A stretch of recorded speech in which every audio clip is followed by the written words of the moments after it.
doing our roof today. If you see right here, we've got our drip edge, water drip edging.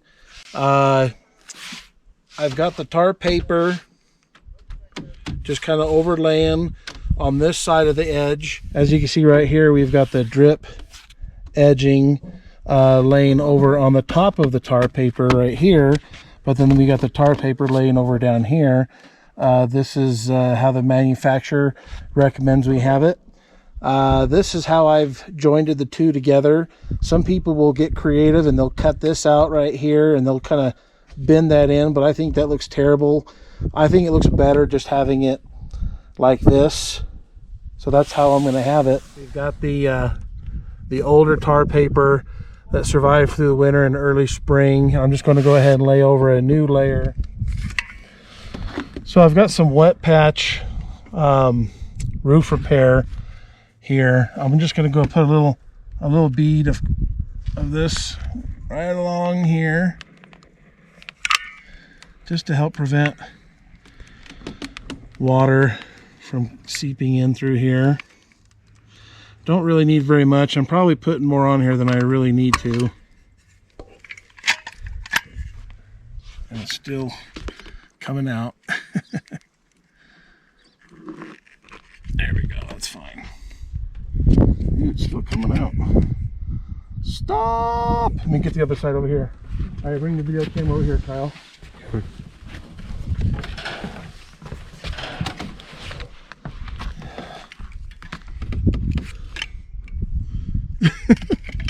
It's loose, but it's still coming out.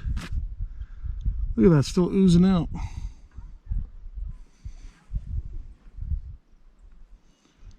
Eventually it's going to stop. Look at that, still oozing out. This is totally loose. So I'm just going to smear this on here.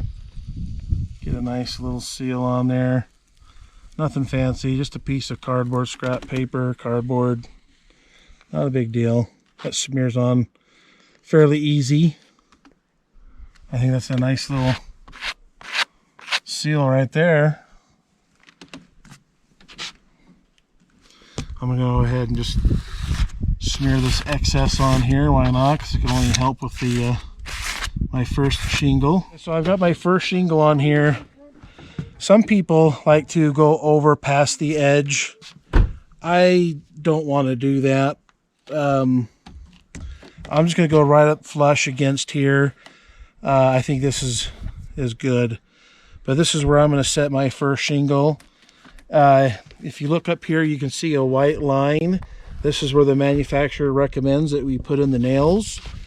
Where we are in Utah, it's recommended 4 nails. I'm going to go ahead and just, I overdo things. I'm going to put in at least 5.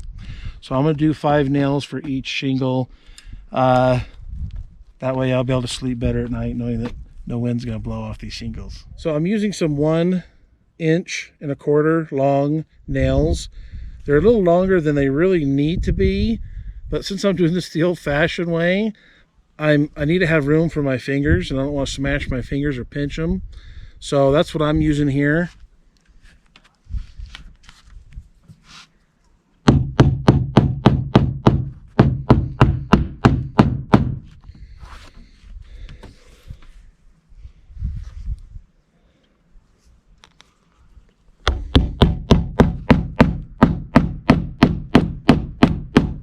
Kind of missed a little on that one.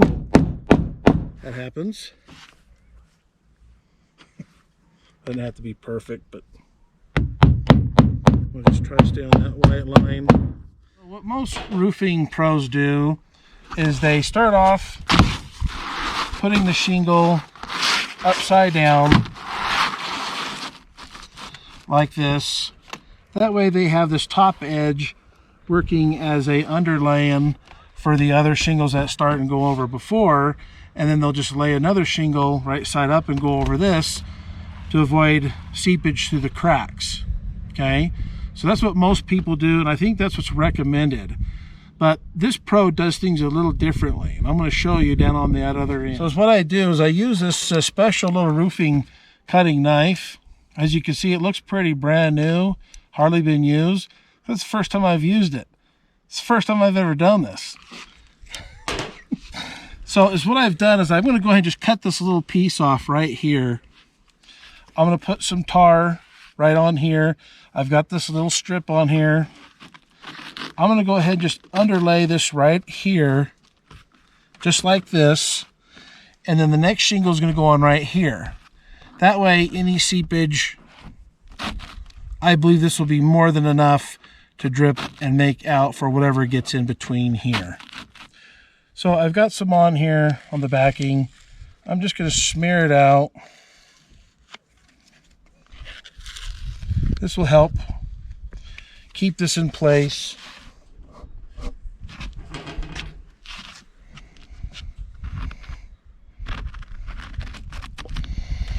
I'm just going to kind of equal it out the best I can.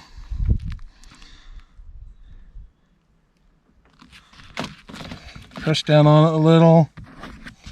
Now I'm going to put 2 nails in here. I'm just going to put a nail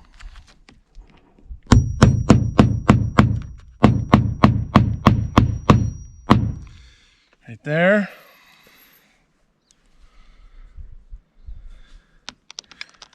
And the other nail right there. Now this can't shift. This is in place. I got a nice overlay right there. I'm happy with that. This is not manufacturer recommended, but I'm going to be saving some material by doing this.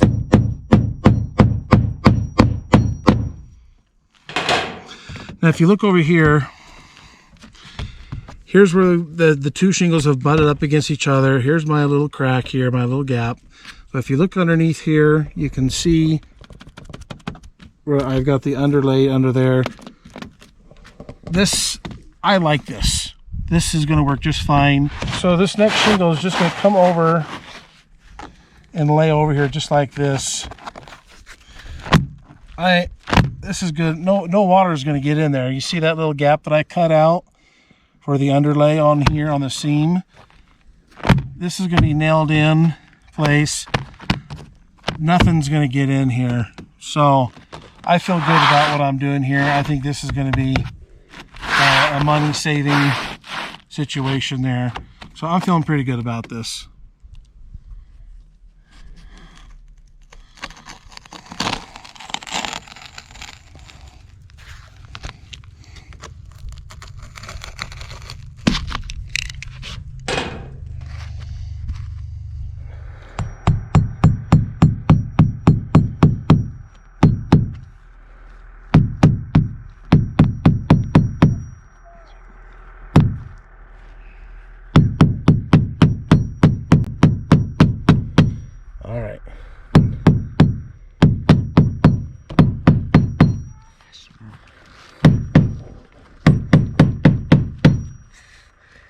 Should hit harder.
Have here some roofing brackets.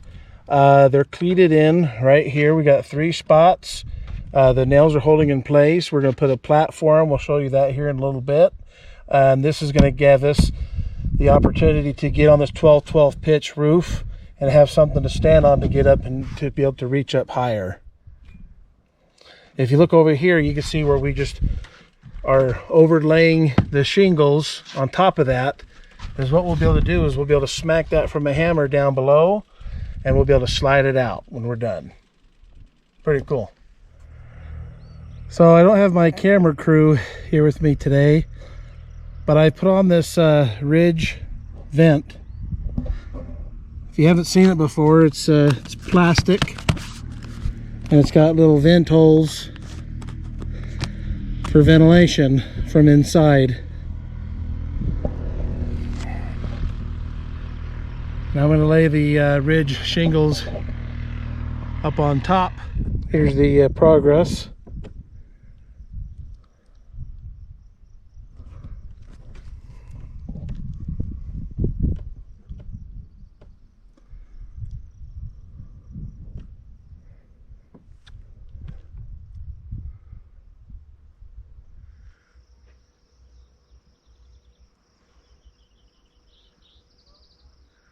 All finished.